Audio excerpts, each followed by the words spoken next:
I'd survived 72 hours on the run across 3 countries, only to be stopped by a small-town cop. That's when I realized the war I'd just escaped hadn't ended. It had simply followed me home. The exhaustion was a physical weight pressing down on my eyelids and sinking into my bones. For 72 straight hours, I'd been running on nothing but stale coffee, adrenaline, and the grim satisfaction of a mission accomplished. The debrief in Langley was still 6 hours away, and all I wanted was a hotel room with a bed that didn't feel like a slab of concrete and a shower that could wash away the grit of 3 different countries.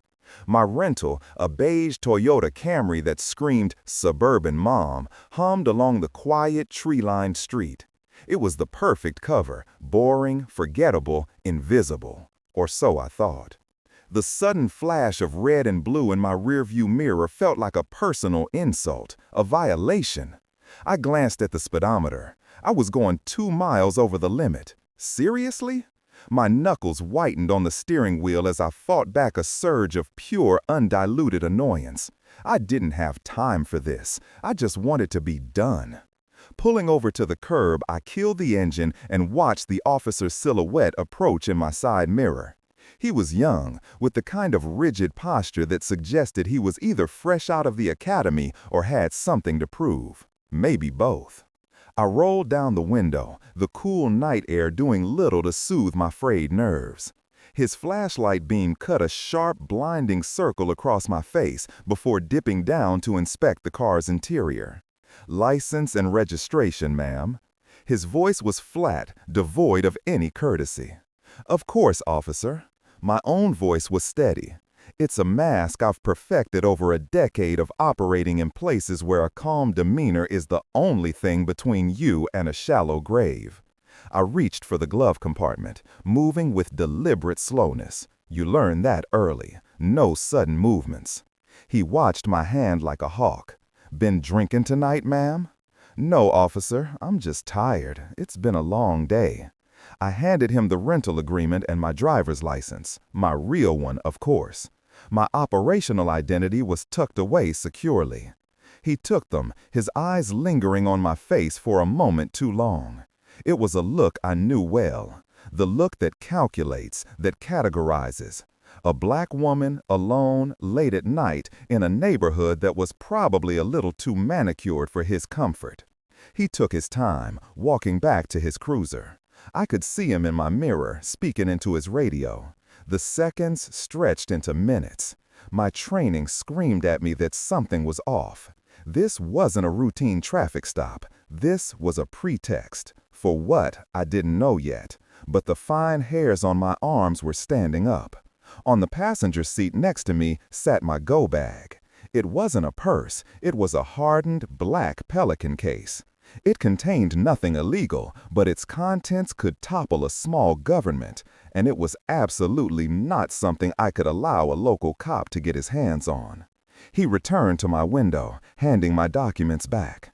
I felt a small, foolish flicker of relief. Maybe this was all in my head. "Ma'am, I'm going to have to ask you to step out of the vehicle."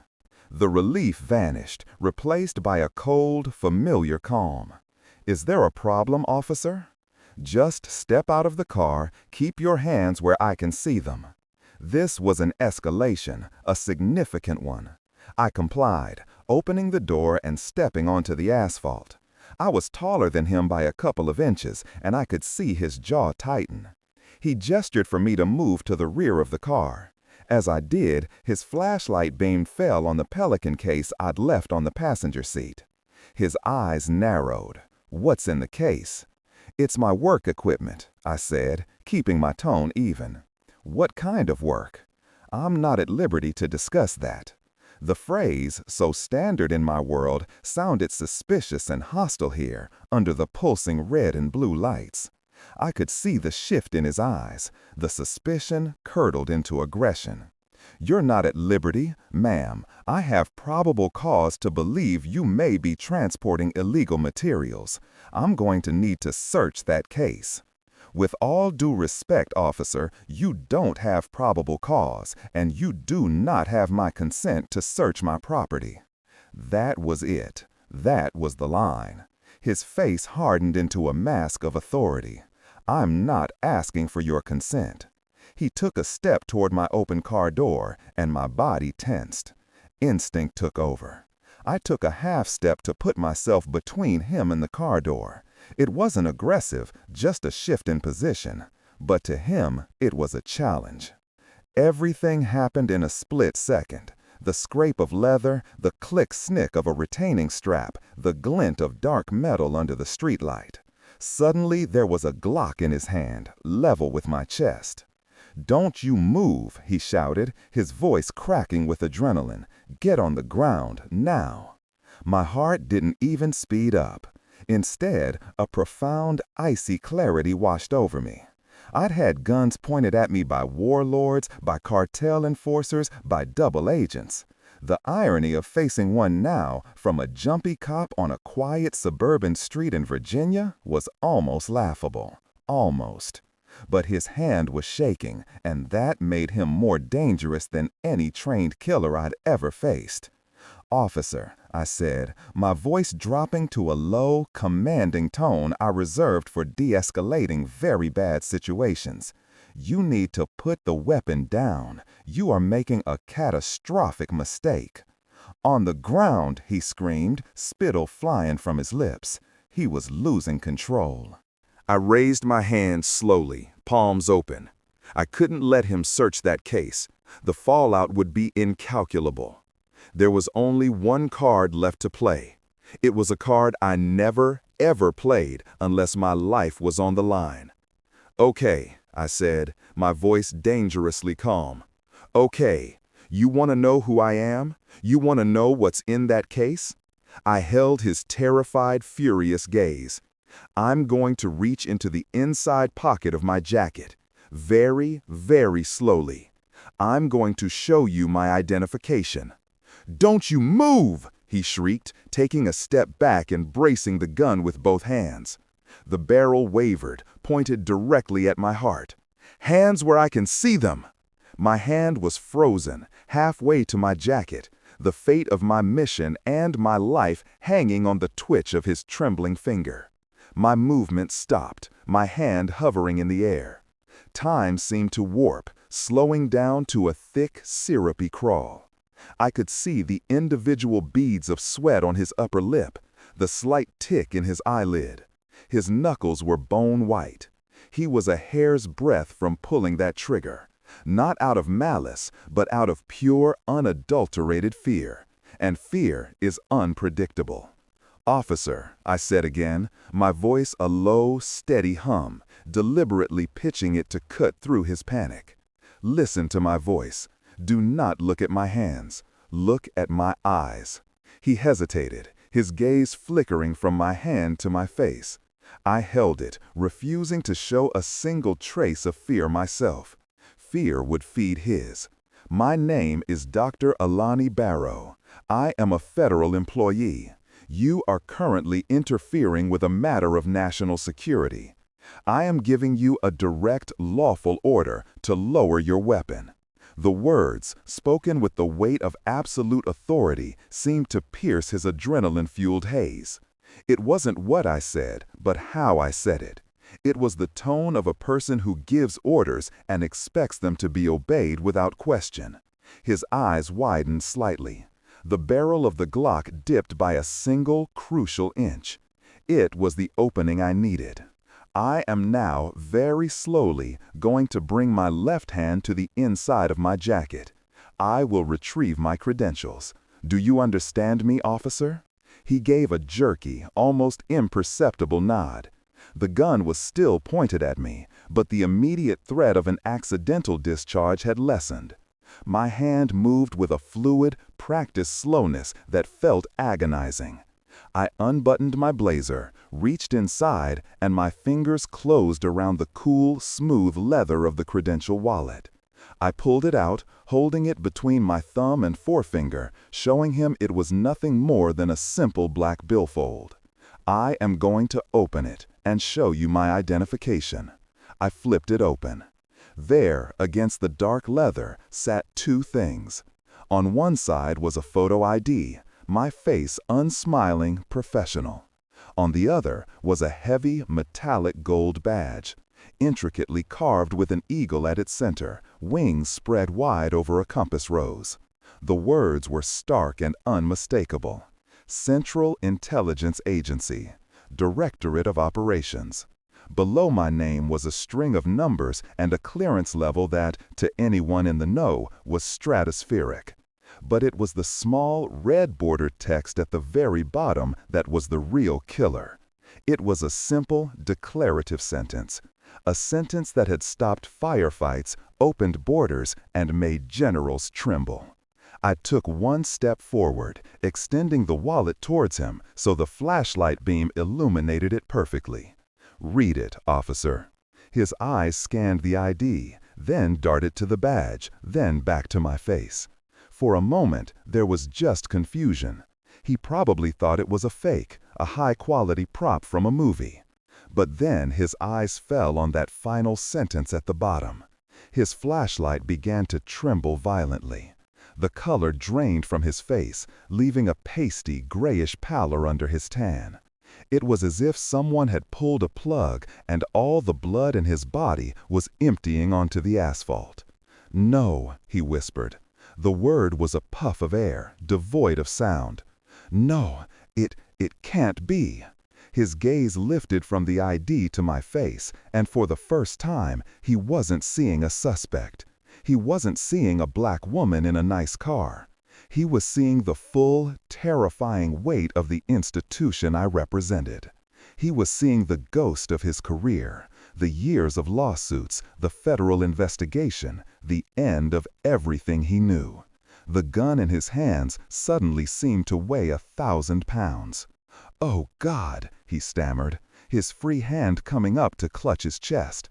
I didn't, ma'am, I am so sorry." The Glock lowered completely, pointing at the ground.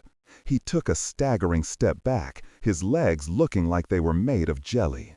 I have to call my supervisor." "That's a good idea, officer," I said, my voice still dangerously level.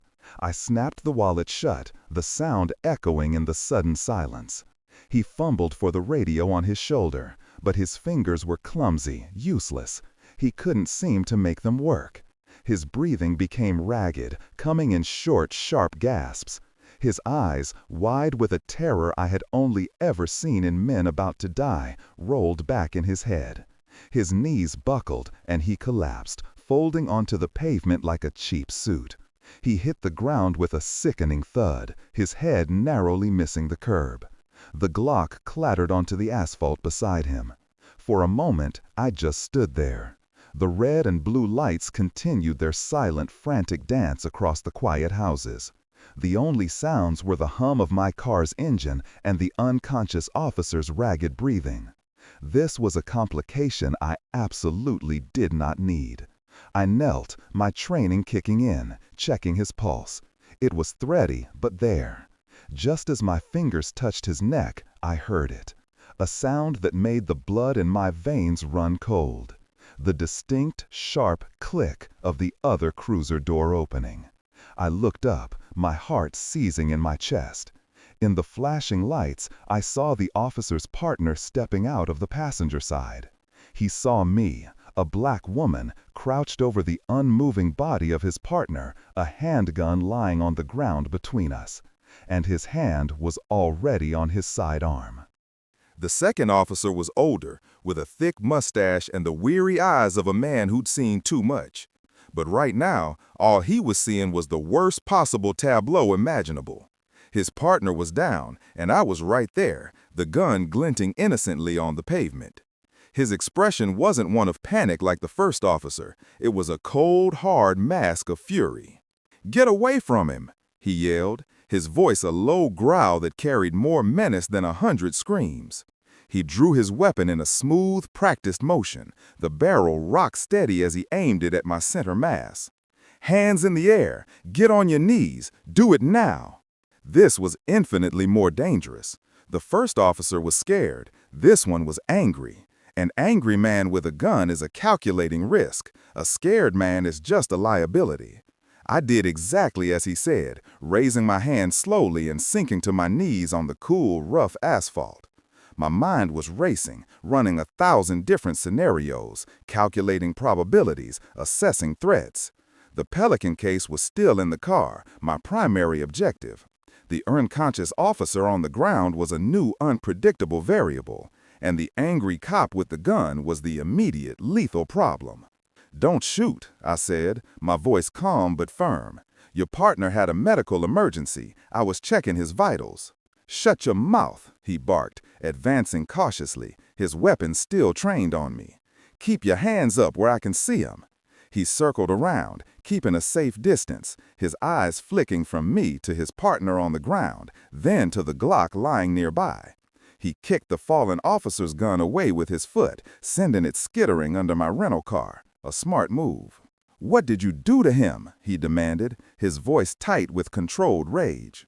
"I did nothing," I replied, meeting his gaze without flinching.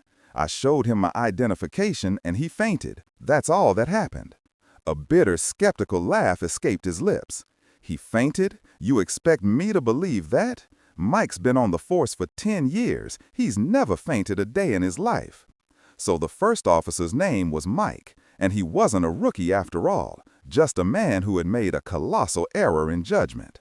"Call dispatch," I said, my voice leaving no room for argument. "Tell them you have an officer down, code 3 medical. Then I need you to listen to me very carefully. Your partner initiated a traffic stop, drew his weapon on me, and I identified myself as a federal agent. The shock seems to have caused a vasovagal syncope. He needs medical attention." The officer, whose name tag read Sullivan, stared at me, his brow furrowed in a mixture of disbelief and dawning confusion. The jargon, the confidence, the sheer audacity of my statement seemed to throw him off balance. He wanted to dismiss it, to believe the simple narrative laid out before him, but my demeanor wasn't fitting the script. "Federal agent?" he scoffed, but there was a sliver of uncertainty in his voice now. "Show me." "It's in the inside pocket of my jacket," I said. "I'm not going to reach for it while you have a gun on me. You can get it yourself once you've secured the scene and called for an ambulance for your partner." His jaw worked for a moment as he processed this. He was a professional. His training was battling with his anger. Protocol demanded he render aid and secure the scene. He keyed the radio on his shoulder, his eyes never leaving me. "Dispatch, this is 7 Adam 12. I have an officer down. Repeat, officer down. Need a bus, code 3 at my location. Possible suspect in custody." Possible suspect. At least he had the sense to add that qualifier. The air filled with the distant, approaching wail of sirens. Time was running out. The arrival of more local police, paramedics, and a supervisor would turn this quiet street into a circus I, and the contents of my Pelican case, could not afford to be the main attraction of. "Officer Sullivan," I said, pitching my voice to be heard over the sirens, "the situation you have walked into is not what it appears. You need to look at my credentials." He hesitated for another second, then made a decision. Keeping his gun trained on me with one hand, he knelt beside Mike, checking his pulse and responsiveness with the other. "Mikey? Mikey, can you hear me?" There was no response. With a grunt of frustration, Sullivan holstered his weapon. It was a risk, but a calculated one. He knew I was now unarmed and on my knees. He frisked me quickly, professionally, finding nothing. Then he reached into my blazer pocket and pulled out the leather wallet. He flicked it open. The effect was not as dramatic as it was on Mike, but it was just as profound. The anger in Sullivan's face dissolved, replaced by a deep, weary resignation. He looked from the golden badge to my face, his eyes wide. He read the clearance level. He read the final, damning sentence at the bottom. He swallowed hard. "Oh, for crying out, Mike," he muttered under his breath, shaking his head. He looked back at me, a completely different man than the one who had shouted at me seconds before. The hostility was gone, replaced by a look of sheer, unadulterated dread. "Ma'am, what are your instructions?" The sirens were deafening now. 2 ambulances and at least 3 more patrol cars screeching to a halt around us, bathing the entire block in a sea of flashing lights. Paramedics spilled out, running towards Mike with a gurney and medical bags. Other officers were taking up positions, weapons drawn, creating a perimeter. A portly man with sergeant stripes on his sleeves was striding towards us, his face a mask of grim determination. The situation was spiraling out my control with every passing second. "Sergeant!" Sullivan called out, jogging to intercept him. He held up my credentials like a shield. "Hold your people, Sarge! Stand everyone down! It's a federal matter!" The sergeant stopped, snatching the wallet from Sullivan's hand. He read it, his eyebrows climbing up his forehead until they nearly disappeared into his hairline. He looked over at me, still kneeling on the asphalt, then back at the ID, then at the unconscious Mike being loaded onto a gurney. His face was a perfect portrait of utter disbelief. I pushed myself to my feet, brushing the gravel from my knees. This was my window. I needed to take control, and I needed to do it now. I walked towards the sergeant, my expression unreadable. "Sergeant," I said, my voice cutting through the noise, "you have 30 seconds to clear this street. Get your men, your vehicles, and these ambulances out of here. No reports, no calls. This incident never happened. Am I understood?" He stared at me, flabbergasted. "Ma'am, I can't just—" "That wasn't a request," I interrupted, my voice dropping to ice. Just then, one of the paramedics who had been treating Mike jogged over, a look of grave concern on his face. "Sarge, you need to see this. The officer, we found this in his hand." He opened his palm. Lying there, crumpled and sweat-soaked from being clenched in Mike's fist, was a small, folded piece of paper. It looked like a prescription slip. The paramedic unfolded it, and my eyes locked onto the printed text. It wasn't a prescription. It was a note. And as I read the first 2 words, I felt a jolt of pure ice shoot through my veins, colder and sharper than any fear I had felt all night. The note read, "Compromised. Abort." The world, which had been a cacophony of sirens and shouting, went completely silent. My hearing narrowed to a pinpoint, focused on the 2 words printed on that slip of paper. Compromised. Abort. That wasn't a prescription. It was a dead drop, a signal. It was my team's emergency abort code for the entire European operation I had just spent 3 months building. The operation I'd just left behind less than 12 hours ago. The operation whose sensitive intel was currently sitting in the Pelican case on the passenger seat of my rental car. My blood ran cold. This wasn't a traffic stop. This wasn't a cop with an attitude problem. This was an intercept. They knew I was here. They knew what I was carrying. Officer Mike hadn't fainted from shock. He had fainted because he'd just realized the asset he was supposed to stop, the woman he'd just pulled a gun on, was CIA. He had been given a description, a location, but not my affiliation. He was a cutout, a local police officer on a foreign payroll, tasked with a simple snatch and grab. When he saw my credentials, he knew he hadn't just failed his mission. He'd pointed a gun at the very people his handlers were trying to avoid. The note in his hand wasn't for him. It was the message he was supposed to retrieve from me or plant on me. But whose message was it? And for whom? "Give me that," I commanded, my voice like steel.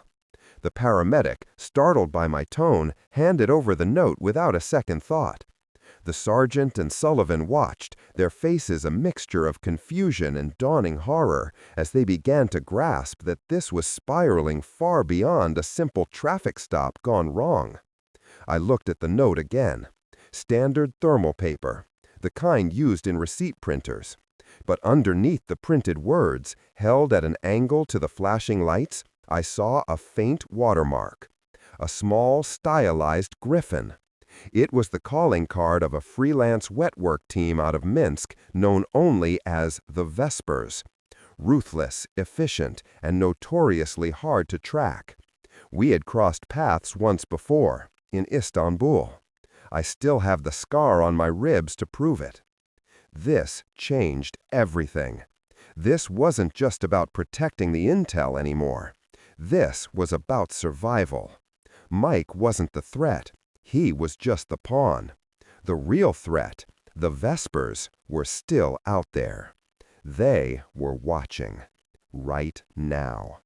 "Sergeant," I said, my gaze sweeping the darkened houses, the shadowy tree lines, the rooftops. "I need your radio." He handed it to me without hesitation. I switched to a channel I knew was monitored but rarely used. "This is Nightfall. I am declaring a condition echo. I repeat, condition echo. My location is—" I rattled off the coordinates from my watch. "I have a compromised package and active hostiles in the vicinity. I need immediate extraction and a containment team. ETA?" There was a burst of static. Then a calm, digitized voice replied. "Nightfall, this is Watchtower. We copy your echo. Asset in the air. ETA is 4 minutes. Hold your position." 4 minutes. In a suburban street, that was an eternity. The Vespers wouldn't use a sniper. Too loud, too messy. They were surgical. They'd wait for the chaos to die down, for a moment of opportunity. I turned to the sergeant. "You and your men are now in the middle of an active counterintelligence operation. Your lives are in danger. Get everyone who is not essential back in their vehicles, now. Create a perimeter with your cars, facing outward, lights on full." "Ma'am?" he stammered. "Do it!" I roared, the authority in my voice cutting through his shock. "Officer Sullivan, get my case from the car. Do not open it. Bring it to me." The officers, spurred by their sergeant's frantic orders, scrambled to their cruisers, swinging them into a defensive circle, their headlights cutting bright swaths through the darkness. Sullivan retrieved the Pelican case, his hands trembling slightly as he handed it to me. "Everyone get down," I shouted, crouching behind the engine block of the sergeant's cruiser, clutching the case to my chest. The cops followed my lead, taking cover behind their own vehicles, guns drawn, peering into the darkness with a new, terrifying understanding of the situation. The street fell silent again, a tense, breathless quiet. It was in that quiet that I heard it, a faint, high-pitched whine. It was coming from the ambulance where they were treating Mike. A paramedic was just closing the rear doors. "Get away from the ambulance!" I screamed. But it was too late. A deafening blast ripped through the night. The ambulance erupted in a ball of orange flame and black smoke, the explosion shattering every window on the block and sending a shockwave that threw me against the cruiser. Shrapnel and debris rained down on us. The Vespers weren't trying to recover the intel. They were sanitizing, tying up loose ends.